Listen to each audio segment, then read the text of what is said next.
Então, bom dia a todos, todo mundo me escuta? Então, meu nome é Brigitte Grossman Cairuz, eu estou aqui com vocês nessa oficina hoje, né? Eu sou muçulmana há mais de 30 anos e ao longo dessa caminhada eu venho estudando tanto a parte religiosa como um pouco da histórica e também a parte do sufismo, que é, digamos assim, o lado mais esotérico do Islã, né?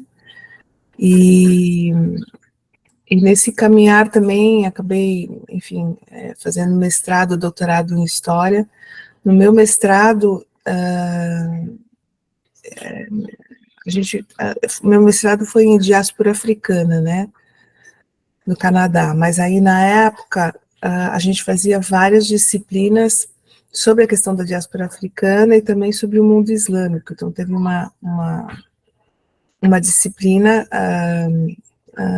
que eu fiz e também eu trabalhei como tutora, né, civilização islâmica, enfim, teve outras disciplinas também que tratavam do Islã no continente africano. Então tem sido uma caminhada longa, assim, eu acabei me especializando numa outra área, que é a área dos estudos ciganos, né, o meu doutorado em estudo da imigração Rom cigana para o Brasil. Mas esse assunto sobre o Islã, as influências ibéricas e a presença dessas influências islâmicas no Brasil é um assunto bastante caro para mim, obviamente, né, porque eu gosto bastante de acompanhar e também de aprender mais, né, então a gente está sempre aprendendo, né. Eu vou colocar, então, vou dividir com vocês aqui o PowerPoint, e eu vou dando umas paradas nas apresentações, né? Então, assim, se vocês tiverem algumas dúvidas, a gente pode ir fazendo, ou se vocês preferirem, eu posso fazer toda a apresentação e depois a gente vai para as perguntas. Mas, enfim, nessas paradas, se alguém tiver uma pergunta, é bem-vindo, né? Então, assalamu alaikum, a saudação, né, em árabe, que significa que a paz de Deus esteja com vocês. Muito bem-vindos, né, a essa oficina. Então, assim, quando eu montei essa oficina, eu voltei pensando num plano para ensino religioso de 8º ano, né, onde a gente tem essas questões centrais para trazer com os acadêmicos. Então, discutir como as crenças e convicções podem influenciar escolhas e atitudes, analisar filosofias de vida, analisar doutrinas das diferentes tradições religiosas, né?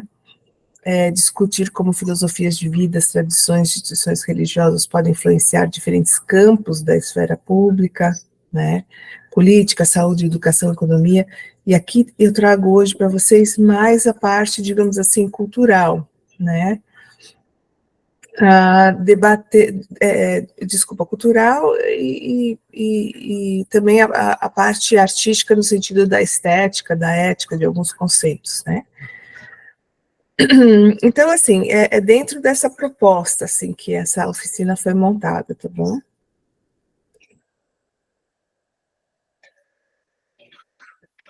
Então, para a gente entender um pouco de como essa influência islâmica chegou até nós, a gente tem que voltar, né, atrás, no começo do Islã, no ano 622 após Cristo, né? Então, essa é a data, ou seja, mais de 1.400 anos atrás, quando o profeta Muhammad, ele começou a receber as revelações, né?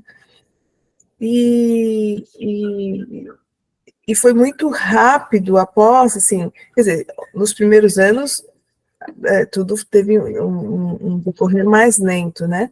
Mas em termos de civilização islâmica, essa civilização começa a se expandir já ainda, né, na Península Arábica, ainda em vida do profeta Muhammad, e depois de sua morte, começa a se espalhar, né, não só pelo Oriente Médio, mas também entrando na África, como a gente vê ali, né, pelo Egito, e chegando no norte, da África, né, na região do Maghreb, atual Marrocos, né, e então, cronologicamente, a cor laranja mais escura seria o início, né, a laranja mais clara, então, a partir de 632, e depois a gente tem um rosinha, que é os territórios que foram adicionados pelos califas umáiadas entre 661 e 750. Então, nesse período, a gente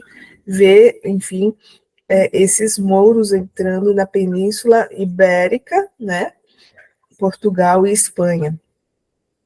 E, enfim, permaneceram na Península Ibérica por mais de 800 anos. Então, né, se a gente pensa em 800 anos, né, é muito tempo. Então, essa influência toda cultural que foi até lá, ela permaneceu bastante tempo, e um pouco antes, 1400 e pouco, né, eles são expulsos, mas a permanência cultural permanece, e a gente herda, primeiramente, através dos portugueses, né, através do processo de colonização.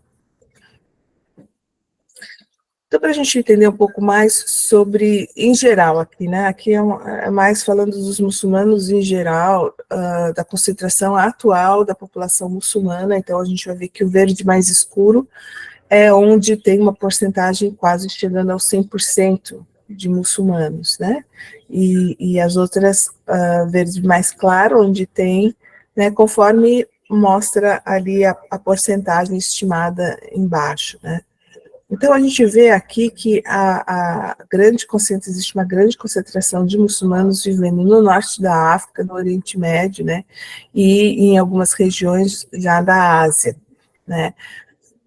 Então, nesse sentido, é importante dizer que, apesar do Islã ter nascido na Península Arábica, hoje em dia, os árabes mesmo, eles só constituem cerca de 16% dos muçulmanos no mundo, né? A maior parte dos muçulmanos está na África, da Indonésia, né, em outras partes do mundo. Então, é importante para a gente entender isso em termos culturais, que,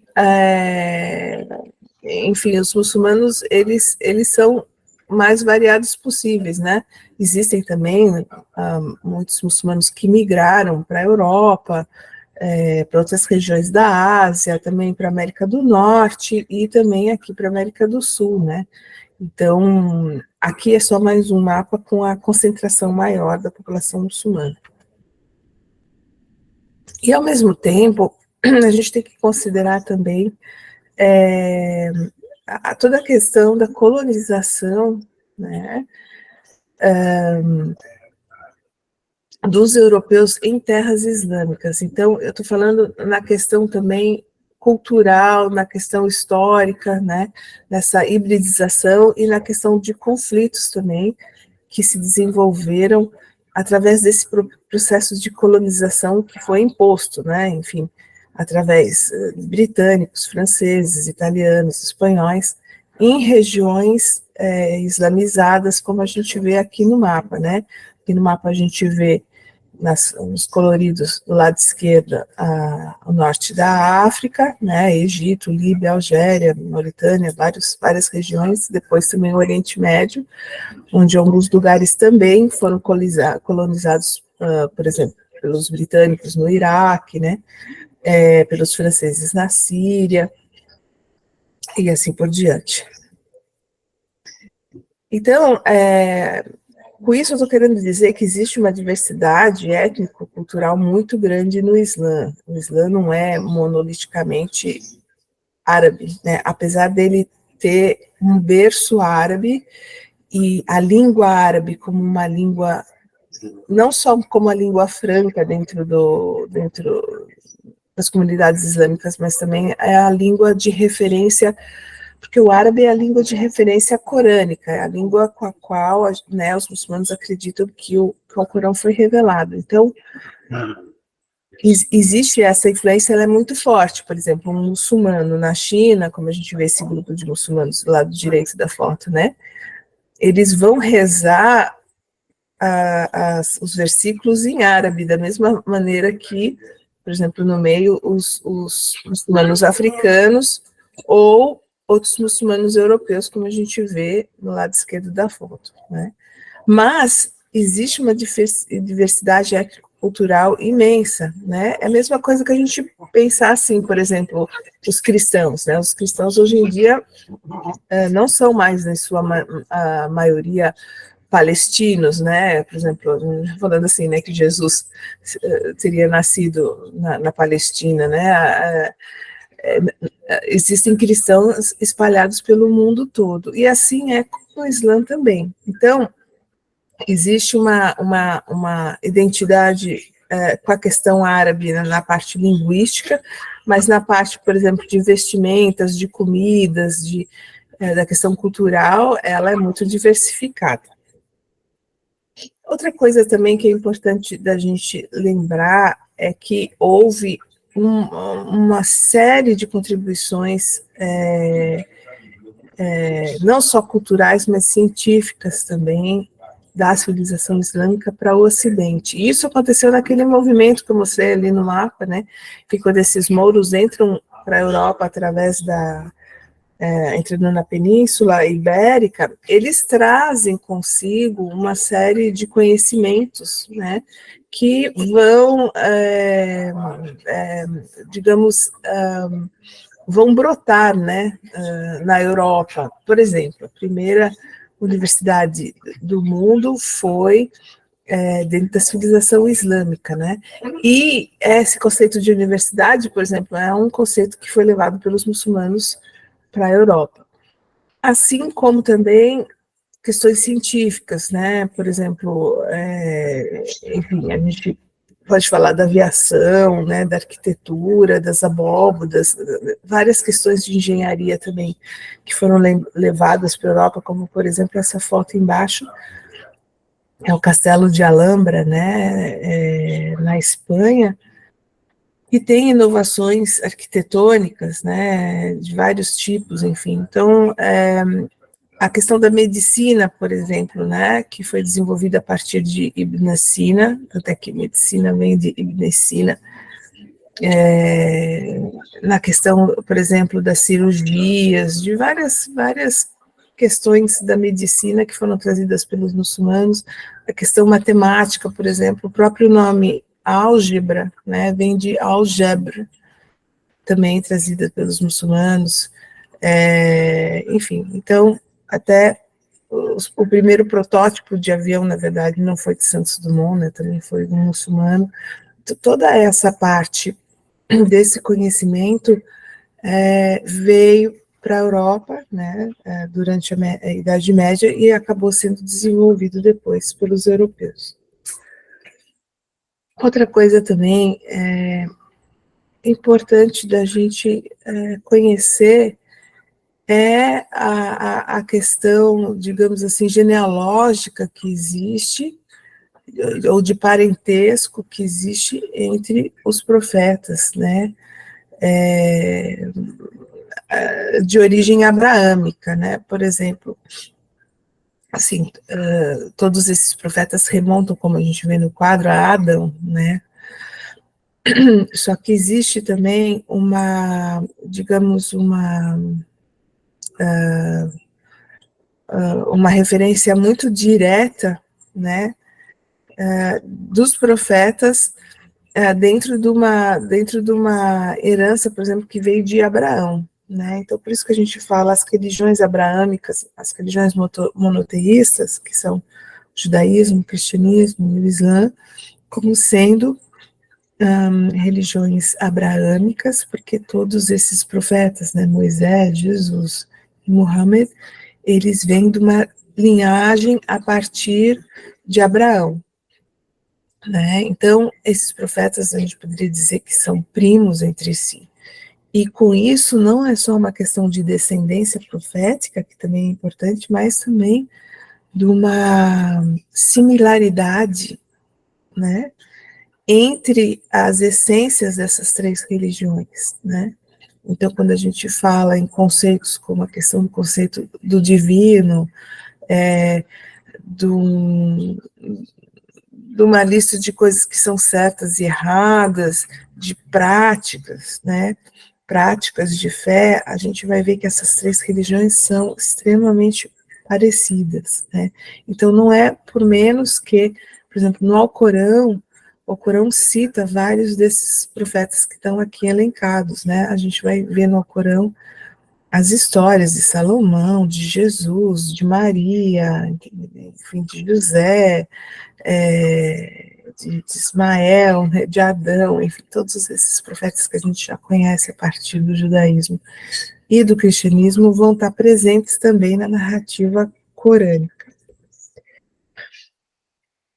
E dentro dessa ideia, existe no Islã o que a gente chama de conceito de Tawhid, ou seja, unicidade divina, né?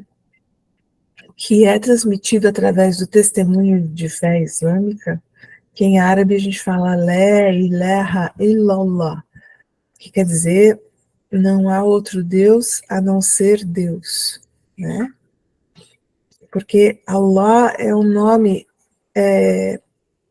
de Deus na língua árabe, mas ele não é um nome exclusivo para muçulmanos, tá? Todo mundo que fala árabe, porque existem judeus árabes, existem cristãos árabes, existem muçulmanos árabes, então todos eles vão denominar Deus como Alá, só para vocês entenderem que não é um outro nome, um outro Deus, é o mesmo Deus, em árabe é Alá.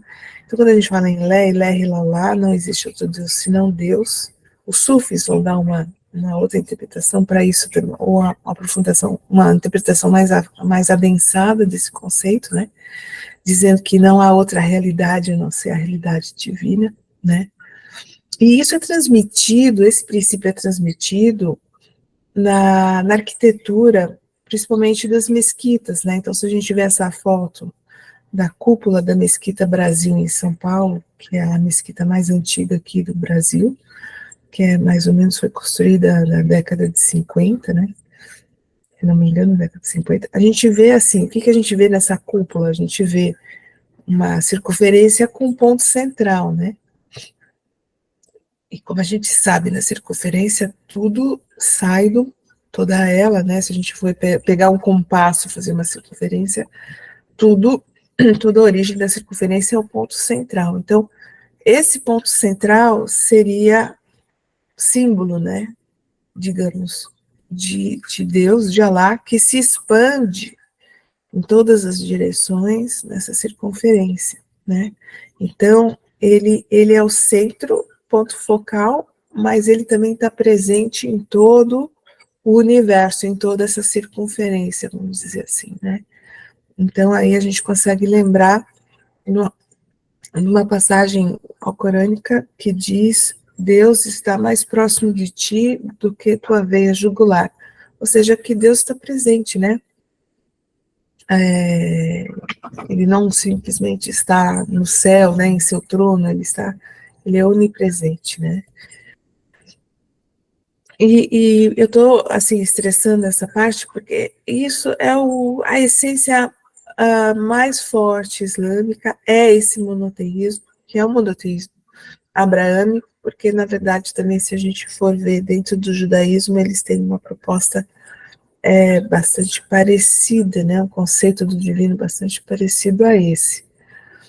E tem, isso também é evidenciado, digamos assim, numa surata, num capítulo corânico, que a gente vê aqui embaixo, né, que é o capítulo da unicidade, que fala assim: A'udhu billahi minash shaitanir rajim, bismillahir rahmanir rahim, Qul huwallahu ahad, Allahu samad, lam yalid wa lam yulad, wa lam yakun lahu kufuwan ahad. Diga, ele é Alá o único, Alá o absoluto, jamais gerou, nem foi gerado, e nada nem ninguém a ele se compara. Então, nesse conceito de unicidade divina, coloca Deus como único, como absoluto, e que não gerou, não foi gerado, no sentido de que ele não teve ele não teve filhos nem pais, no sentido de que ele é único na sua existência. Então, ele não foi criado, né? Não foi gerado e não gerou. Então, aqui existe o que eu poderia dizer que é uma maior diferença entre o Islã e o cristianismo. Que para os muçulmanos, Jesus, então, não é filho, né? Jesus é um profeta dos mais altos, né? É um profeta, mas ele não divide, ele não compartilha a divindade junto com Deus, né? Ele tem um alto grau, um status muito grande como profeta, mas não é visto pelos muçulmanos como Deus, ou seja, a trindade, a negação da trindade pelos muçulmanos é o que faz a grande diferença entre muçulmanos e cristãos. A gente sabe também que tem cristãos que não acreditam na trindade, mas ou que ela não necessariamente era um dogma original, né, no cristianismo, mas só para esclarecer aqui, porque esse é um ponto importante. A outra maneira também como Deus é designado no Islã, a partir de uma surata corânica, é como luz. Então, não existe a ideia de Deus como um homem barbudo, né? Deus, para os muçulmanos, é luz, porque tem essa surata, que é muito bonita, a surata da luz, no Corão, que fala: Deus é a luz dos céus e da terra, o exemplo da sua luz é como a de um nicho em que há uma candeia. Esta está num recipiente, e este é como uma estrela brilhante, alimentada pelo azeite de uma árvore bendita, a oliveira, que não é oriental nem ocidental, cujo azeite brilha, ainda que não o toque o fogo. É luz sobre luz. Deus conduz a sua luz até quem lhe apraz. Deus dá exemplo aos humanos porque é onisciente. Então, essa surata, ela é considerada por muitos muçulmanos e pelos muçulmanos sufis, né, que se dedicam mais ao sufismo, como uma das suratas mais importantes que revelam o mistério da essência divina como sendo luz. Existe toda uma interpretação, né, que agora não dá tempo de ir, mas assim, só para vocês entenderem a concepção, né, de Deus na religião islâmica, como luz. E aqui à direita embaixo a gente vê a foto de uma mulher derviche, né, sufi, de uma tarica ou de uma irmandade provavelmente turca, né. A gente tem também bastante debate aqui no Ocidente também sobre a questão de gênero no Islã, né, é uma questão que sempre dá bastante debates, né, porque a mídia, principalmente, sempre coloca a muçulmana numa posição, digamos, inferior, submissa, né? E assim, o que a gente precisa, essa é uma discussão grande também, mas eu só estou trazendo aqui porque é uma discussão importante e de interesse, né? A gente tem que entender que o Islã, assim como o cristianismo e como o judaísmo, ela é uma religião patriarcal, ou seja, ela se baseia ela elenca os homens como responsáveis, né, como líderes responsáveis das comunidades, né, em vários níveis sociais, políticos, etc. Então, existe essa questão do patriarcado, onde os homens são responsáveis, mas ao mesmo tempo existe uma visão complementar de gênero dentro da questão islâmica, né? No sentido, assim, como se fosse yin e yang, vamos dizer assim, né? Que o homem tem algumas atribuições mais ligadas ao mundo exterior, como se fosse o sol, né? E a mulher, como lua, teria outras responsabilidades mais voltadas para o âmbito doméstico, da família, né? Mas é importante dizer que dentro dessa estrutura, muitas vezes, que a gente chama de patriarcal, existe também uma realidade matriarcal, onde as mulheres assumem, né, a organização familiar, o poder familiar, né, em muitas comunidades muçulmanas. E tem também uma série de direitos e deveres, tanto para um gênero quanto o outro, de acordo com o Corão, com a Suna e com a Sharia. A Suna seria a compilação de ditos do profeta, vamos dizer assim, que é uma explicação, que daí é uma explicação mais detalhada do conteúdo que está no Corão. E a Sharia seria, então, os princípios legais, né? De acordo com o Corão e com a Sunna, foi criado um código legal islâmico chamado de Sharia. Mas é interessante, se a gente volta para Muhammad, né, para o profeta, para as falas dele, né, e para os próprios direitos elencados para a mulher que ele trouxe, né, porque naquela época da Península Arábica, na época de Muhammad, há 1400 anos atrás, a mulher tinha um status bem menor do que depois com a vinda de Muhammad e com a revelação, né, porque a revelação através de Muhammad, trouxe muitos direitos à mulher muçulmana, como, por exemplo, direitos à herança, direitos ao trabalho, direitos à decisão de casamento, né? Isso islâmico, quer dizer, a mulher tem que aceitar ou não um casamento, ela não pode ser forçada, né? A gente sabe que isso não é. Existem casos em alguns países de maioria islâmica onde isso não é acatado, por até questões de pobreza, né? Onde crianças são forçadas no matrimônio. Mas isso de nenhum modo não é uma questão islâmica, porque isso. O consentimento ele é muito importante no casamento, né? Tanto de um lado como de outro. Então, existem uma série de direitos à herança, né, direitos ao divórcio também, que o Islã possibilita o divórcio como última, digamos, opção, né? Assim como no judaísmo, por exemplo, o divórcio também é permitido, conforme algumas circunstâncias no Islã também. E na última fala do profeta Muhammad em vida, ele justamente chama a atenção para o direito das mulheres, né? E pede aos homens para que cuidem e tratem muito bem de suas filhas, esposas e parentes mulheres, né? Então ele realmente deixou um legado feminista muito forte que até hoje bastante defendido, até por feministas dentro do Islã também, né?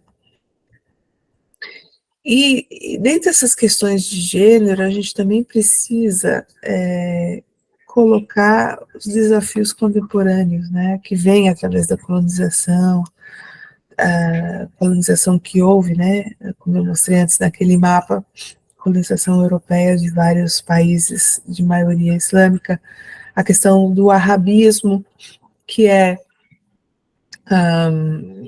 uma filosofia moderna dentro do Islã, que é muito literalista, né, que preza mais a aparência do que a essência, né, então existem vários problemas aí com o arabismo.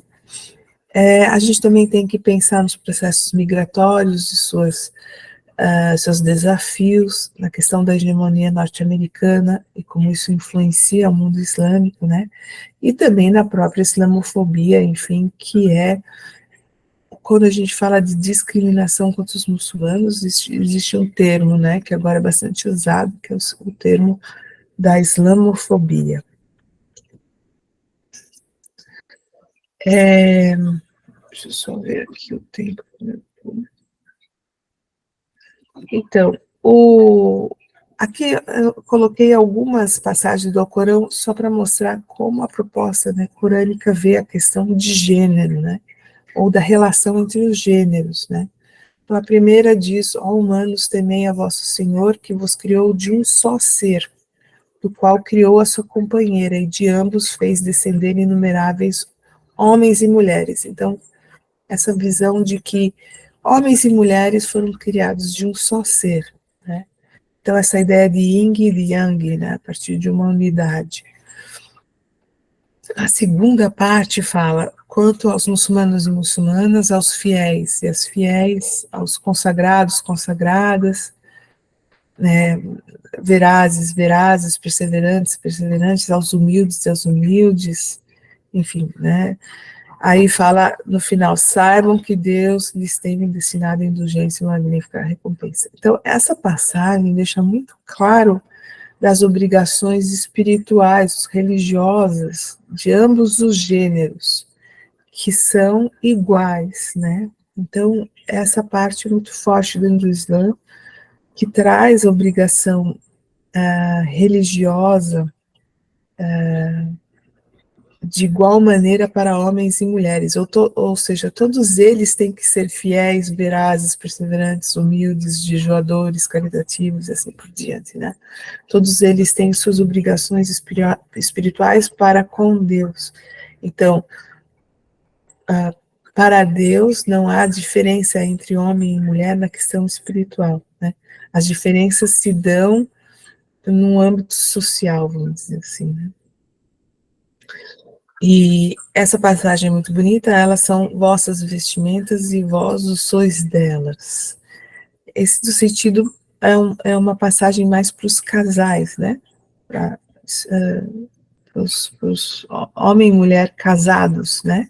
Então, as mulheres e os homens são vestimentas um para os outros. Então, aí tem toda uma simbologia muito bonita no sentido da proteção, que um protege o outro, da amizade, do calor, e também, enfim, a questão sexual, pode-se dizer nesse sentido, né? Que um dá conforto para o outro, um cuida do outro, né? Então, essa é a visão islâmica raiz, né? Até outro dia foi interessante, porque eu fui a São Paulo, eu moro em Santa Catarina, fui a São Paulo, na mesquita dos afro-brasileiros, lá do Vale do Anhangabaú, tenho amigos lá, e amigos de longa data, e acabei presenciando um casamento, né, sem querer, eu estava lá, aí, o sheik me chamou para servir de testemunha no casamento, era um africano com uma brasileira. E foi um casamento muito bonito, e aí o sheik pediu para eu falar algumas coisas, né, pediu não só para mim, para outras pessoas que estavam lá, enfim, para darem alguma palavra, e a palavra que eu dei foi justamente essa, desse versículo, né, porque eu acho que ele é o suprassumo, né, do melhor conselho que se possa dar para um casal, eu acho que é esse, né, e, enfim, e, e essa recomendação, né, que os homens sejam bons com as mulheres, que é uma instrução própria do profeta, no último discurso antes de sua morte. Vocês estão me escutando direitinho? Sim. Sim. Sim. Obrigada. Então, outra coisa em relação também que cria bastante debate na mídia, né, em relação à veste da muçulmana, mas assim, é importante a gente lembrar que a vestimenta, tanto de homens quanto de mulheres, ela é muito parecida com vestimentas tradicionais religiosas de judeus e cristãos, né? Até pouco tempo, não se entrava numa igreja de cabeça descoberta, a gente pode perguntar aí para as nossas mães ou avós, enfim. Havia esse costume social, e depois com a modernidade, quando esse costume social da roupa, do lenço caiu, mas aí, pelo menos na igreja, né, tinha esse costume de se usar um véu. Eu me lembro disso de pequena, quando eu entrava na igreja, eu me lembro disso ainda. E, enfim, aqui a gente vê, né, eu podia ter colocado a imagem de uma freira, por exemplo, com a imagem de uma muçulmana à direita, né, não tem muita diferença na proposta da vestimenta, é uma vestimenta da mulher que simboliza o recato, né, o recato e, digamos assim, uma, uma intenção de um movimento espiritual, né. E a cobertura da cabeça também serve para homens, né? Como existe também no cristianismo e no judaísmo. Tem relação com a proteção daquilo de mais, do presente maior que Deus deu para os seres humanos, que é o intelecto, né? Então, a cabeça como grande computador que a gente recebeu de Deus. Então, em sinal de modéstia, de recato e de proteção espiritual, existe a cobertura da cabeça, né? E essa é uma recomendação também que tem na Bíblia, né? Do lado esquerdo a gente lê, né? Mas toda mulher que ora ou profetiza com a cabeça descoberta desonra a sua própria cabeça, porque é como se estivesse raspada. Portanto, se a mulher não se cobre com véu, tosquice também.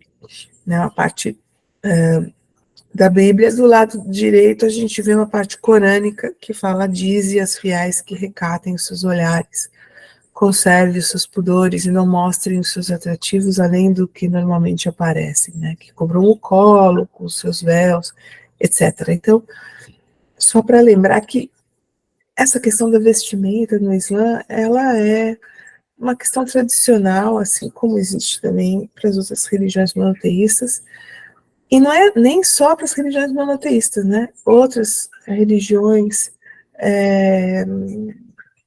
enfim, xamânicas, outras religiões africanas também cumprem essa questão da proteção da cabeça, né? Então é uma questão universal mesmo.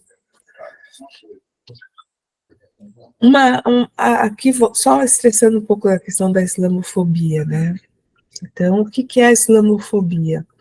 É a fobia, né? O medo contra o Islã, né? É uma hostilidade irracional, medo ou ódio ao Islã, aos muçulmanos, à cultura islâmica, discriminação ativa contra esses grupos ou indivíduos, né? Então, essa islamofobia, ela vai se manifestar através de algumas atitudes ou comportamentos individuais, também através de políticas e práticas de organizações e instituições, né? Então, por exemplo, a gente tem exemplos de ataques físicos ou verbais à propriedade, locais de cultos, né? Por exemplo, ela coloca um fogo na mesquita, destrói uma mesquita, né? Ou, enfim, agridem mulheres vestindo o hijab e o lenço, né? Ou o niqab, que é aquele outro lenço que cobre mais.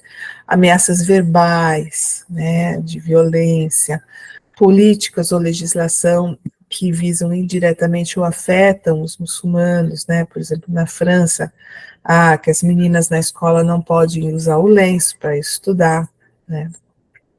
Ou proibição de mesquitas, enfim, discriminação de mulheres, como acontece no Brasil também, né?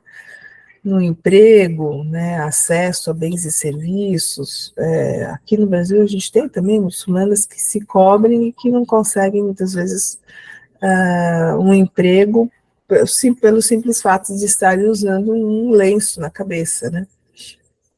Então tem também as questões ético-religiosas, abuso policial, pronunciamento público de jornalistas e políticos, né? Isso é o que mais tem na mídia, a islamofobia é muito forte também. Então, eu vou, só para terminar, essa questão da islamofobia também, ela aumentou muito com a questão do ataque terrorista, né, de 11 de setembro, onde, enfim, aí é como se desse uma permissão, né, de um ataque islamofóbico para todos os muçulmanos, né. E a gente continua vendo essa na mídia, principalmente, essa questão islamofóbica. Eu vou abrir aqui para perguntas para perguntas. Vocês têm alguma dúvida?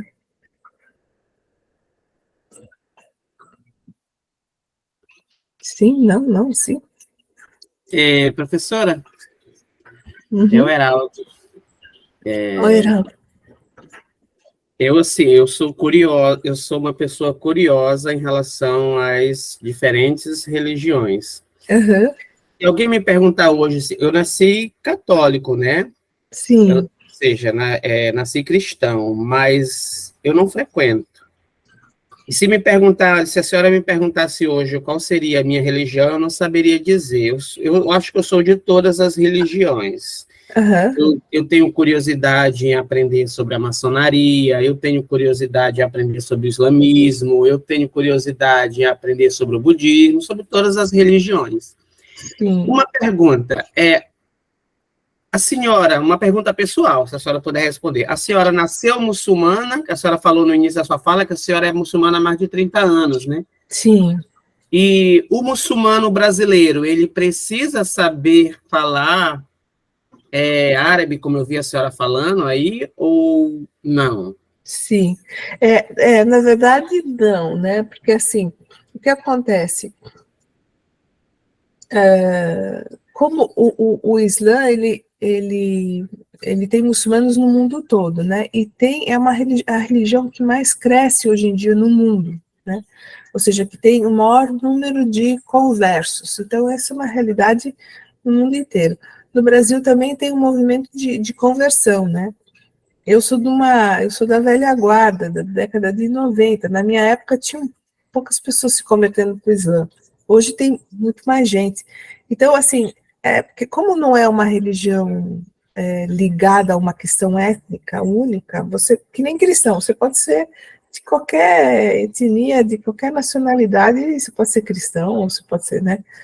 Judeu é um pouco diferente essa dinâmica, mas o muçulmano é uma dinâmica parecida com o cristianismo. Então, qualquer pessoa pode se converter, né? A questão do árabe, ela é um aprendizado que vai de acordo com a possibilidade de cada um, né? Por exemplo, eu estou 30 anos no Islã, então eu consigo ler algumas passagens do Alcorão, mas eu não consigo falar ainda árabe. Tem muçulmanos convertidos, amigos meus, por exemplo, né, que já estão lendo, abrem o Alcorão em árabe e conseguem ler.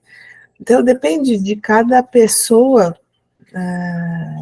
desenvolver essa parte, né? É incentivado, obviamente, que a gente recite na oração, né, as orações em árabe, só que isso não é uma obrigação, isso digamos, é uma recomendação. Então, quando a pessoa entra, muitas vezes ela pega um papelzinho, né, ou ela vai ler em português, ou ela vai lendo ali, né, copiando, lendo aquela surata, né, até ela aprender, né, por exemplo, a gente tem oração que nem o Pai Nosso, no Islã, que não é o Pai Nosso, mas é parecida com o Pai Nosso, por exemplo, que é a oração central, que é a recitação central nas orações. Então, a gente aprende em português primeiro, depois vai tendo uma colinha ali com árabe, e depois a gente decora, né? Então, assim, é um processo. Como em qualquer religião, o Islã é uma religião muito densa, cheia de camadas, densa no sentido de profunda, né? Ela tem várias camadas religiosas, camadas históricas, camadas espirituais ou esotéricas, de conhecimento, né? Então, é um processo de aprendizado, né? Que eu acho assim, não sei se eu respondi a tua pergunta. Respondeu sim. Aí eu quero agora fazer uma outra pergunta mais provocativa, mais atual. Sim. Sobre esse conflito, né, entre Israel e Palestina. A senhora acha que esse conflito ele pode contribuir para porque assim, eu vejo as pessoas, como a senhora falou aí, né, nessa islamofobia, as pessoas têm uma imagem bem distorcida do islamismo, né? E a senhora acha que essa guerra que está acontecendo lá em Israel com a Palestina pode contribuir para o distorcimento ainda mais da imagem do islamismo? Sim, assim, esse problema, eu não vou entrar muito, porque isso seria um tema, né, a questão do conflito na Palestina. Uma outra aula. Seria uma outra aula, porque é um conflito, enfim, bastante complexo, e que não tem como, assim, eu falar em 2 minutos, mas assim, em relação à tua pergunta, sim, com certeza esse conflito denigre e já denigriu muito a imagem do Islã e dos muçulmanos no mundo ocidental, porque é um conflito que já está aí há mais de 70 anos, né? Então, obviamente que junta um conflito, junta pessoas com opiniões diversas do que possa estar acontecendo, e pessoas que defendem de um lado, pessoas que defendem de outro, né? Digo muçulmanos e não muçulmanos, enfim, pessoas do mundo todo. E é um conflito também que envolve, né, outras potências. É fundamentalmente um conflito político, tá? Não religioso. Quer dizer, existem matizes religiosos, mas ele é, na cerne, um conflito. É uma questão de geopolítica, né, professora? De geopolítica. Obviamente que existem as narrativas, né? Religiosas, né, de um lado e de outro, para poder defender ideias, mas no cerne é geopolítica. E, por exemplo, sempre vai ter problemas nessa coisa de denegrir a imagem, né? No começo, agora, essa guerra já está indo ao tema, digamos, nesse episódio de guerra agora, tem fake news, né? Por exemplo, a questão das crianças enjauladas, enfim, teve na mídia depois né, dizendo que os muçulmanos estavam enjaulando as crianças israelitas e coisa do gênero. Então, assim, existem fake news, né? Então, e existem também posições diferentes. Agora, é importante, o que eu posso dizer em relação a isso para vocês, de modo geral, estudem sobre a questão histórica do sionismo, né? Conheçam como ele foi formado, sabe, tentam aprender, conhecer como é que o Estado de Israel foi desenvolvido, todas as questões históricas que aconteceram então com os palestinos desde então, né, da Nakba, tentem entender a diferença entre os palestinos, entre Hamas e Israel, como cada um se posiciona, para formarem depois a sua própria opinião a respeito, né? Eu não posso vir aqui e oferecer a minha opinião assim, porque é um tema muito complexo e que precisa de todo um conhecimento para a gente poder chegar numa opinião, né? Então, não estou nesse papel hoje de vir convencê-los de uma posição ou de outra. A única coisa que eu acho interessante, eu sou muçulmana de descendência judaica, né, por parte do meu pai. Então, é uma coisa que eu posso dizer tranquilamente, que em relação ao sionismo, não são todos os judeus que concordam com essa ideia política, né? Tem muitos judeus, que discordam desse conflito, né? Discordam do sionismo, dessa posição de Israel. Os judeus ortodoxos são uns, né? Que são totalmente contra a maneira como que Israel foi, né, construído em relação ao sionismo. Então, obviamente, eu me coloco contra o sionismo, mas isso é uma posição assim que tem que vir depois de um estudo, sabe? Porque é toda uma questão geopolítica, toda uma questão histórica, né? De como esse conflito se organizou até o presente momento, né? Então, alguma outra pergunta ou a gente pode continuar? Porque eu acho que eu tenho mais uns slides para dividir com vocês e já é 9h30. Posso continuar? Sim. Eu respondi tua pergunta, Heraldo? Respondeu sim. Tá bom. Obrigado.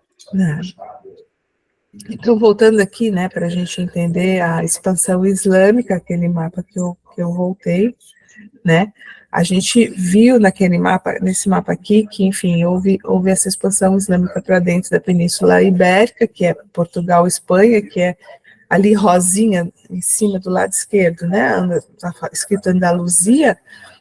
Essa península ali é a Península Ibérica, tá, onde é a atual Espanha e Portugal, né. Então, essa parte toda de verde foi o que, né, foi chamado Al-Andalus, ou Andaluzia, né, E essa expansão islâmica ficou aí 800 anos, né? Isso é uma coisa que depois vocês também, com calma, podem ler mais a respeito, né? E Granada, no sul da Espanha, se tornou capital do Al-Andalus. Então, nessa dinâmica, a gente vai ver como que então essa influência chega aos portugueses, né? Deixa eu só ver aqui. Isso aqui não é nada. Tá. Então, aqui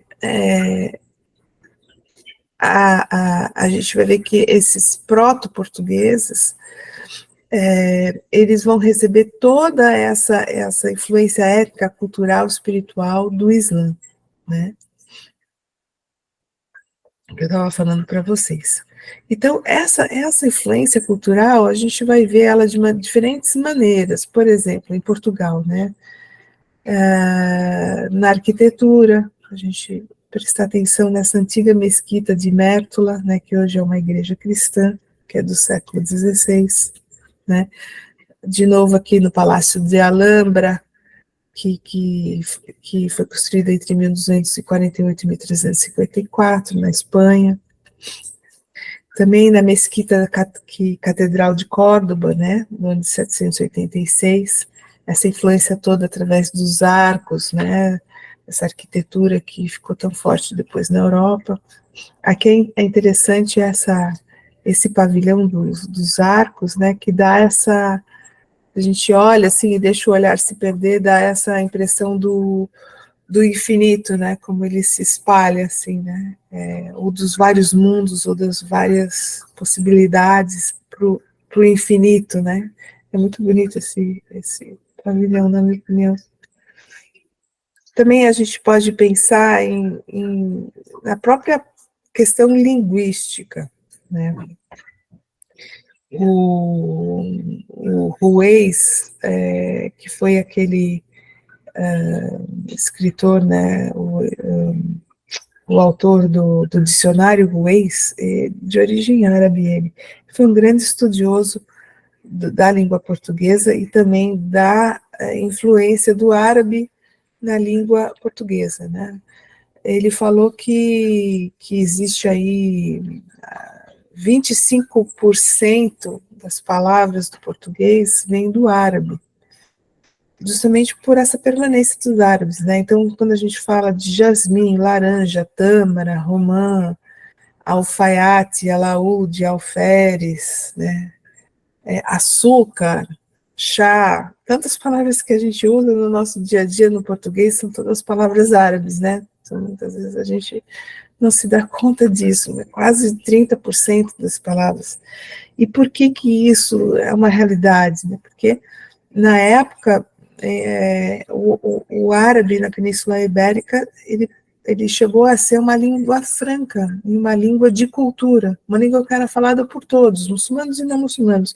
É como hoje o inglês, por exemplo, né? A gente fala que o inglês é uma língua franca, uma língua que a gente usa para se comunicar com pessoas de outros lugares. Então, na época, na Europa, o árabe cumpriu esse papel, né? Então, com isso, ele influenciou, porque o português era uma língua bastante primitiva na época, bastante básica, não era uma língua de cultura, era uma língua, esse proto-português, né? Uma língua bastante simples, com um vocabulário reduzido, então várias palavras vieram do árabe, né? Então aqui mostra o alaúde, que é esse instrumento que depois foi ser, então, o instrumento que deu origem, né, à guitarra, né, o violão que a gente toca hoje em dia, né. Então, como o Fernando Pessoa diz, né, foram os árabes que nos educaram, né, nesse sentido mais polido da cultura, digamos assim, através da linguagem e de várias questões, da arquitetura, da questão dos tapetes, né. Então, aqui tem esse texto que fala, né, pensemos em Lisboa, sem alfama, nem moraria, pensemos no Alentejo, sem a vertigem branca da qual das suas casas. e num algarve sem açoteias, nem chaminés, minúsculos minaretes sobre os telhados. Que artesanato teríamos sem tapetes de arraiolos ou de almalaguês, sem esteiras, sem filigranas, sem azulejos? Que alcofas, que almotorias, né? E a guitarra portuguesa, que seria dela, sem o alaúde, enfim. Aqui também ó, eu trouxe uma foto do azulejo, que também é de origem árabe, né? Ele na verdade, é uma peça cerâmica com esmaltação, né? Em desenhos que tem, enfim, toda essa origem árabe também.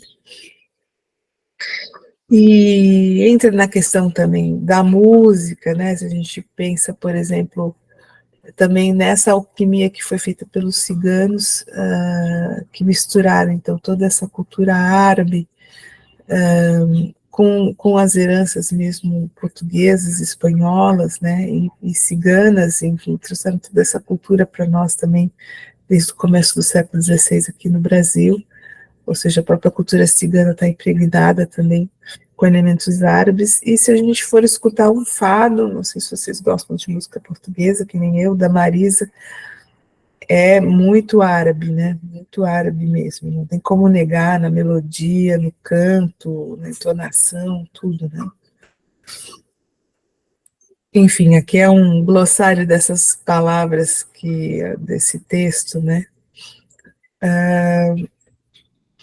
Deixa eu ir um pouco mais para frente, porque senão acho que não vai dar tempo. Então, aqui são as influências estéticas na arquitetura brasileira, né? Então, eu trouxe aqui a foto para vocês dessa casa com muxarabe. Muxarabe sabe essa treliça que vocês veem aqui nesse balcão? Ela é uma influência árabe no sentido de que muitas casas na Península Ibérica tinham essa treliça até em cima, justamente para poder preservar a intimidade, preservar o espaço das mulheres, por exemplo, né, que em casa elas ficam mais à vontade na questão da vestimenta, então quando elas vão na janela, essa treliça, assim, ela ia até em cima, né, justamente para elas poderem olharem para fora sem serem vistas. E isso, então, tem um elemento arquitetônico que também foi usado aqui no Brasil, como nessa casa aí, que a gente vê em Olinda, Pernambuco, chamado de sobrado morisco, né? Aqui também a questão dos azulejos, que vieram com os portugueses, né? Também que decoram a fachada de casas e outros, de casas e igrejas, e, enfim, de outros imóveis, né? Aqui a gente tem uma versão brasileira desse muxarabe que é chamado o tal do cobodó, não, desculpa, cobogó, que justamente tem essa coisa da treliça, mas que no Brasil ela foi usada, né, a partir do modernismo, para poder trazer não só a questão de luz e sombra, mas também um certo arejamento, né, e também está relacionada com os muxarabes. Aqui, de uma maneira mais explícita, vamos dizer, a Igreja da Lapinha, de Salvador, Bahia, né, que é uma igreja, mas que foi construída, decorada para o lado de dentro, toda a moda islâmica, né. Eu tive nessa igreja, é muito bonitinha mesmo, parece uma joia, assim, uma caixinha de joia, muito bonitinha. E, enfim, ela foi foi fundada em 1771. Fica do Largo da Lapinha, em Salvador. Esse é o lado de fora dela, né? Como ela era e depois como ela foi. Do lado de fora não tanto, mas é mais a parte interna, que é bem árabe, né? Alguma dúvida?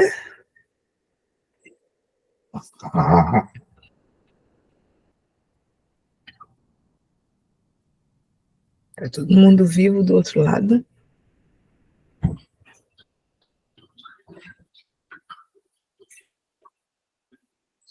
Vocês estão aí, gente?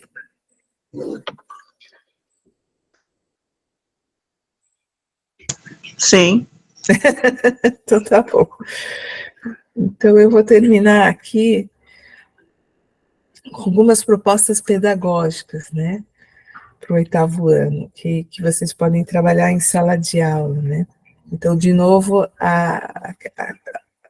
essas propostas, segundo a BNT, né, para o ensino religioso 8º ano, tem algumas coisas tem várias coisas, mas enfim, aqui são algumas ideias daquilo que a gente pode trabalhar com os alunos em sala de aula. Uma na questão do desenho geométrico, né? Tem alguns vídeos na internet, como esse vídeo do YouTube, que traz, por exemplo, como que a gente pode fazer alguns desenhos geométricos usando o compasso e a régua, né? Esse desenho, existem vários desenhos assim, islâmicos, e tem nessa, né, eles estão dentro desse princípio de que, na questão espiritual, né, que a gente deve evitar ao máximo o uso das imagens, né, para traduzir espiritualidade. Por isso que as formas geométricas no Islã, elas são muito desenvolvidas. Então, tem uma relação com a geometria, com a matemática, né? E hoje em dia virou muito moda as padronagens de, por exemplo, de almofadas, de treliças, a gente vê esses desenhos, essas padronagens islâmicas em vários lugares, né? Canecas, né? Não sei se vocês já prestaram atenção, e é uma atividade que a gente pode, alguns desenhos básicos a gente tem como desenvolver com os alunos em sala de aula, misturando, então, por exemplo, uma proposta interdisciplinar em artes ou em matemática. A gente pode fazer uma proposta interdisciplinar como essa, falar um pouco sobre isso, mostrar alguns exemplos da arquitetura, e com o uso do compasso e régua, desenvolver alguns desenhos, né? Isso seria uma ideia. Nas artes visuais também, fazer pesquisas sobre pinturas que a gente tem no próprio Brasil, né? Por exemplo, que nem essa do Vilares Barbosa, né? Que a gente tem, se não me engano, está na Pinacoteca de São Paulo, essa obra que mostra, né, uma menina moura, enfim, marroquina, né, mas é, na verdade, uma pintura modernista de um brasileiro, pintor brasileiro. Do lado esquerdo, uma atividade que eu fiz anos atrás, quando eu lecionei em escola que eu fiz, uma releitura de uma miniatura persa. Então, em cima a gente vê o desenho dessa bailarina, né? E eu falei para cada aluna, então, com guache simples, fazer uma releitura, né? Só para fazer eles prestarem atenção no desenho, né? Nos detalhes, enfim, prestar atenção na roupa, no movimento da dançarina. Então, tem várias coisas que a gente pode fazer para enriquecer mesmo esse repertório estético dos nossos alunos, né? Para que eles prestem atenção, né? Em outras culturas, em outras realidades, e que tem a ver com a nossa cultura também. A parte da arquitetura também, a gente pode trazer para os alunos desenhos, né, pode fazer projetos de maquetes, enfim, com influências. Esses são prédios modernos, né, contemporâneos, que usam influências islâmicas em suas fachadas, por exemplo. Então, tem muita coisa interessante para fazer em termos também, de novo, né, geométricos e de desenho de fachada, de estrutura, né. Outras coisas que a gente pode trabalhar com os acadêmicos algumas questões culturais e de objetos, né, de cultura material, por exemplo, quando a gente fala da bombacha, né, da onde veio a bombacha? Será que a bombacha é brasileira? Né? A gente pode trazer um pouco dessa história, por exemplo, né? Existem algumas versões da origem da bombacha, e uma delas é que, por exemplo, durante a invasão moura na Península Ibérica, a calça larga teria se incorporado ao vestuário do norte da Espanha, na região de Maragateria, né? E depois ela veio para a América do Sul, junto com esses maragatos durante a colonização, né? E aqui com as fotos a gente vê realmente que tem, eu também, uma outra também, através própria do Império Otomano, né? O uso da bombacha até agora, ainda tem os velhinhos em alguns lugares do Líbano, por exemplo, que usam um tipo de bombacha, né? Era uma vestimenta muito tradicional masculina no Império Otomano, por exemplo, né? Então, outras coisas também que a gente pode trazer, a questão da alimentação, né, da esfirra, do quibe, como é que esfirra e quibe viraram salgadinhos brasileiros, né? Tem uma gama de questões, com a própria questão da linguística também, que a gente pode trazer para contribuir nessa percepção estética, né, que é importante dos nossos acadêmicos. Então,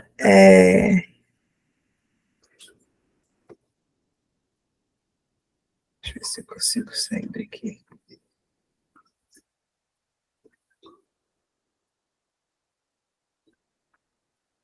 Eu só não sei se eu consigo voltar aqui para vocês. Vocês estão me vendo?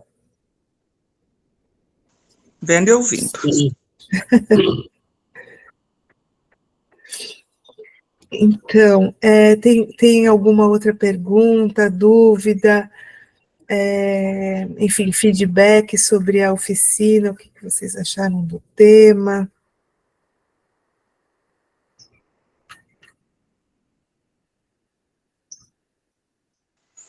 Professora, meu nome é Rosa Amélia, eu tenho curiosidade, igual o colega que falou anteriormente sobre as religiões, da simbologia. Sim. Tem alguma específica ou em geral? Se tem alguma específica, sim, na simbologia. Simbologia em termos de desenho ou elementos? Desenhos, elementos, Sim. assim, Sim. imagem, alguma coisa assim. Sim, o mundo simbólico islâmico ele é bastante profuso, bastante... existem, na questão simbólica, existem simbologias, vamos dizer, de vários níveis diferentes, né? A gente tem, por exemplo, na questão mais religiosa, a gente pode falar da simbologia de certas palavras ou termos corânicos, por exemplo, né? Como eu falei na apresentação, do termo luz, né? Que Deus é a luz dos céus e da terra. Então, existem inúmeras simbologias dentro do Alcorão que vão trazer, então, ali significados para uma variedade de termos espirituais, né?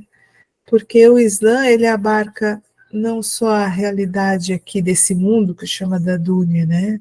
Da realidade dos humanos na Dúnia, mas também da realidade espiritual em outros campos de existência, vamos dizer assim, né? Então, existem termos em árabe, porque o árabe é uma língua muito rica, né? Muito cheia de significado, é uma língua simbólica, né? Então, existe todo o significado desses termos dentro de uma escatologia, dentro de significados espirituais também. Existem também simbologias, por exemplo, dentro das artes, né? Por exemplo, a gente fala da rosa, né? A rosa como flor mística, por exemplo, tem também essa simbologia dentro do Islã, principalmente ligada à questão do sufismo, por exemplo, assim como tem também no cristianismo, né? Então tem vários elementos, assim, por exemplo, a gente vê na questão das miniaturas persas, simbologias ligadas, por exemplo, a animais, né? A flores, rosas, então tem todo um universo que tem a ver com a questão islâmica, mas tem a ver também com a questão cultural da onde ela atua, né? Então, é um mundo muito grande, né? Essa parte simbólica, a própria língua também, a maneira como é falado o árabe, ele pode ser muito simbólico também, né? Então existe um universo aí que pode ser explorado. Agora, em termos de identidade islâmica, um dos símbolos que a gente pode falar que é muito forte é a lua e a estrela. A lua, a meia lua com a estrela no centro, né? E essa simbologia, por exemplo, da lua estrela, ela está ligada à letra Nun, que em árabe é correspondência à nossa letra N, né? Porque a letra N, ela é, por exemplo, raiz do nome Yunus, que é o nome do profeta Jonas. Em árabe a gente chama de Yunus. Então a raiz, ou seja, a essência do nome de Jonas, Yunus, é a letra N, que no árabe a gente escreve com um meio círculo com um ponto no meio, ou seja, a meia-lua e a estrela. O que isso significa também em relação ao Islã, né? Por que a meia-lua e a estrela é um símbolo, digamos, muito usado para definir o Islã? Tem a ver com esse ponto central que eu falei para vocês antes, né? O ponto central significando a essência divina, que é abarcada por essa meia-lua, como se fosse um cálice, né? Então é como se o cálice protegesse essa meia-lua da mesma forma como, por exemplo, o ventre da baleia protegeu e abarcou a verdade de Jonas, né? Durante aqueles dias que ele ficou dentro da baleia antes de ser cuspido lá na praia de Nínive, né? Então, existem assim, né? Aqui eu dei uma ideia só um pouco de como as simbologias elas podem revelar narrativas, né? Histórias que unem a língua, a fé, a uma história corânica que na verdade é uma história bíblica também, né? Como a de Jonas. Isso é um universo, né, gente? Eu dei só um exemplo. Espero ter respondido essa pergunta, Rosa Mary. Perfeito, deu para entender. Uhum. Professora, Sim. O que eu vou perguntar pode estar assim um pouco desconectado do assunto, mas tem uma curiosidade.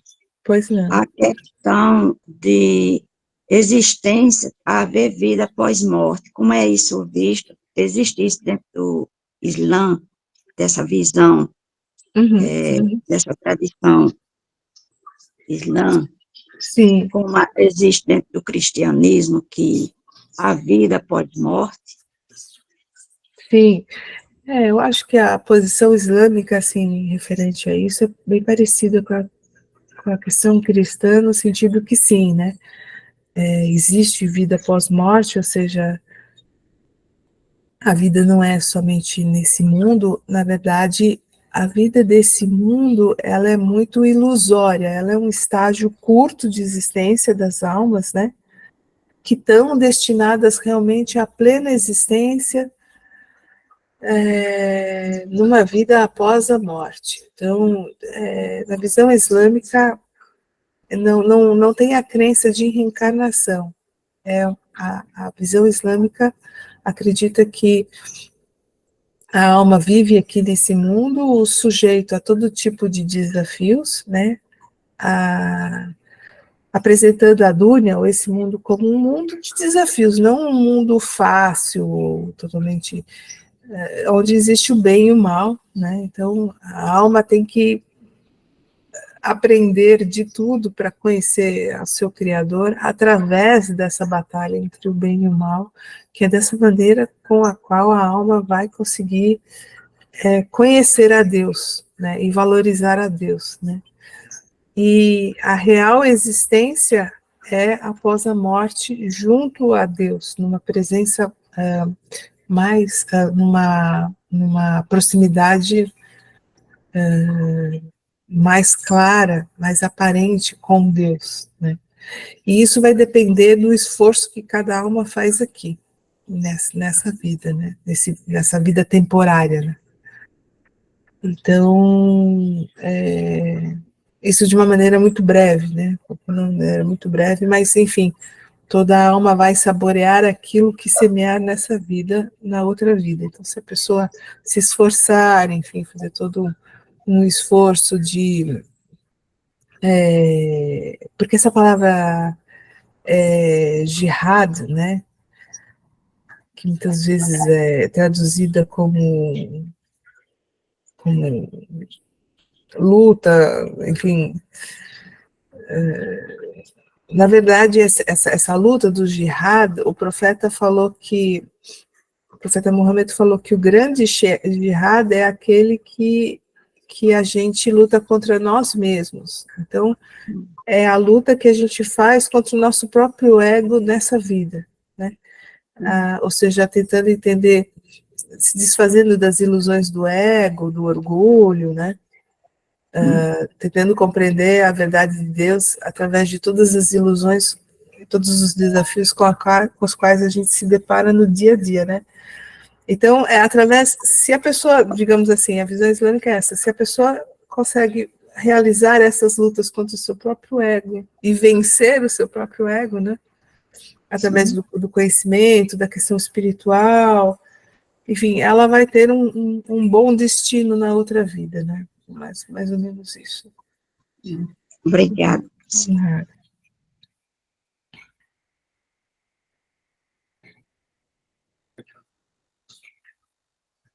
Uma outra dúvida ou feedback?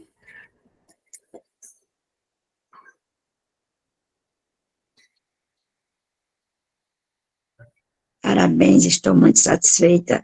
A escolha da oficina, né? Para mim, uma riqueza, tinha e tenho, né? Desejo de conhecer mais, né? Porque se trata de um assunto distinto em relação às religiões, né? E amei. Obrigada, viu? Eu fico muito feliz, muito obrigada pelo feedback, né? A gente faz tudo sempre com carinho, assim, né? Eu sou professora, estou nessa caminhada e eu acho que é muito importante da gente poder conhecer outras religiões, né? Eu mesma estou sempre também tentando aprender sobre outras religiões, outras realidades culturais, porque a gente sempre aprende um com o outro, né? E nessa questão religiosa, espiritual, isso é sempre muito benéfico. A questão interreligiosa, né, também é muito importante. Professora, Sim. Bom dia a todos e todas. Eu quero parabenizar você pela excelente exposição aí do conteúdo. Essa abordagem é muito instigante, interessante, a gente acaba se envolvendo, assim, como se a gente tivesse até na própria região, né, para conhecer mais. Eu tenho uma pergunta que eu coloquei no chat, e aí, se você... Só dá uma dica aí para a gente. Né? Lê para mim, Deus. Eu fico aqui no local que eu estou falando, é no Maranhão, tá? Que legal. E a gente tem já um envolvimento forte com o FONAPE, nessa questão de formação de professores. A gente está até tentando ver se consegue colocar um curso de especialização na UEMA, na estadual, que eu faço parte. E esse tipo de conteúdo chama muita atenção, porque não se dá muita importância, né? Aqui não se trabalha muito isso nos cursos de formação. Então, é um conteúdo que a gente precisa priorizar, até pelo respeito e o diálogo interreligioso. Coloquei assim, professora Brigitte, como trabalhar esse conteúdo numa abordagem interdisciplinar no ensino fundamental? Dá umas dicas sobre essa questão, se dá mais ênfase aos aspectos conceituais ou às simbologias, porque as crianças, os adolescentes, eles têm uma tendência da gente focar mais alguns na metodologia, estou falando metodologicamente, como trabalhar para que eles possam se envolver mais, né, e assimilar melhor o próprio conteúdo. Compreendeu? Sim, entendi, sim. Obrigada. De nada, de nada. Eu acho assim que eu acredito, né, muito na questão interdisciplinar, porque senão, principalmente os adolescentes, né, ou crianças, como que eles vão entender qualquer coisa se não for através de uma questão interdisciplinar? Então, por exemplo, se for oitavo ano, tudo depende também, eu acho que é sempre importante conversar com os outros professores, por exemplo, de história, principalmente de história e de artes, para ver se consegue fazer alguma coisa junto, né, na questão desses conteúdos islâmicos, né, porque, como eu coloquei aqui, a gente precisa de alguns elementos, né, para que esses estudantes consigam entender aonde que une uma coisa, onde que a realidade deles se encontra com essas outras realidades, né? Por isso que nessa oficina eu tentei trazer não só uma apresentação geral, mas também alguns exemplos dessa presença islâmica no Brasil, né? Para ver como que a questão árabe, por exemplo, na língua, a questão da presença da arquitetura, enfim, da questão das vestes, né, como da bombacha. Agora, tudo depende, assim, da realidade de cada turma e da onde né, porque assim, a gente sabe como professor que além do planejamento todo, né, pedagógico, didático, a turma, a gente vai sentir, né, quais são as necessidades, o que a turma também gostaria de aprender. A gente pode também fazer uma enquete junto à turma, do tipo assim, olha, gente, gostaria de trazer algum aspecto sobre a religião islâmica. Tem alguns assuntos que a gente poderia explorar, né, o que vocês têm mais interesse? É a questão, por exemplo, da arquitetura, a questão da moda, por exemplo, né? Eu quando trabalhei com adolescentes na escola, muitos deles tinham, assim, esse fascínio de moda, porque na turma tinham, por exemplo, adolescentes que estavam indo fazer um curso técnico de desenho de moda. Então, eu peguei essa entrada para trazer algumas questões da moda na época, da moda africana, por exemplo, né? Porque tem também todo esse aspecto estético que pode servir de benefício para quem está, por exemplo, no campo da moda, né? Criando novas roupas com novos tecidos, enfim. Então, obviamente, na idade deles ainda estão na fase de absorção de conteúdo, mas eles já estão também produzindo muitas coisas. Então, depende muito da turma, dos interesses, mas sempre nessa proposta, eu acredito, de trazer uma proposta interdisciplinar, de trazer também o aspecto histórico, que é importante, senão eles né, o aspecto histórico e geográfico, trazer mapa, trazer um pouco da história, para eles poderem situar aonde que está a África, aonde que está, sabe, aonde que está as diferentes comunidades islâmicas na África, no Oriente Médio, como é que teve esse movimento. Um pouco desse conhecimento eu acho importante também para eles poderem se situar no tempo e no espaço. Mas na questão dos tópicos, penso eu que depende muito dos interesses da turma também, né? E da maneira como que os docentes também conseguem trabalhar em conjunto para trazer essas informações. Porque a gente sabe que existe ainda um vasto campo aí que a gente precisa trabalhar na docência, né? Tanto não só, por exemplo, na questão, por exemplo, da África, da diáspora africana, por exemplo, que já está em lei há tanto tempo, né, mas a gente sabe os desafios em sala de aula, como é, por exemplo, falar da própria questão africana, né?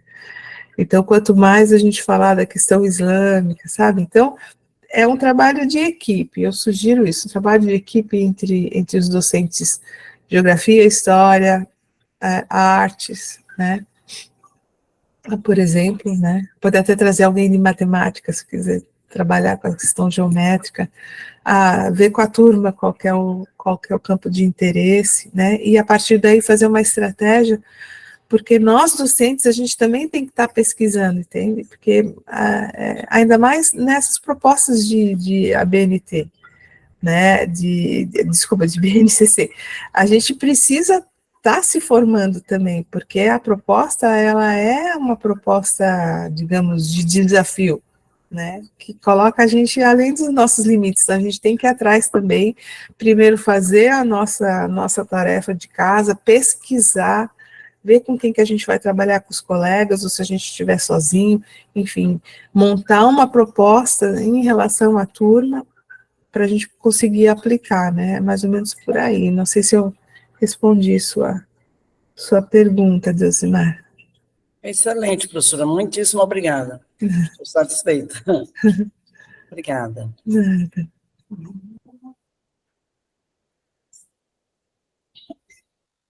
Alguma outra colocação ou pergunta?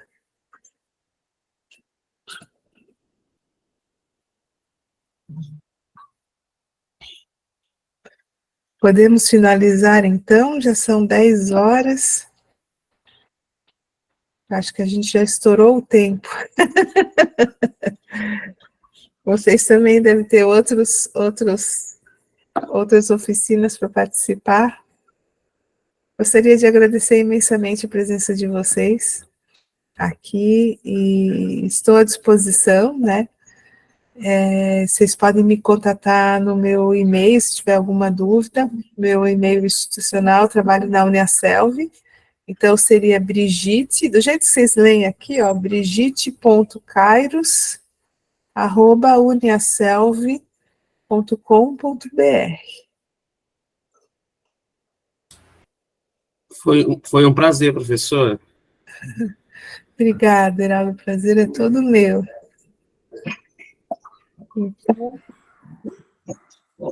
Então, um abraço a todos, um excelente dia. E até a próxima, fica à disposição. Obrigada, tchau, tchau. Tchau, tchau. Parabéns, professora. Obrigada. Obrigada, tchau, tchau. Queremos você outras vezes. Inshallah, inshallah. Oxalá. Oxalá. Oxalá.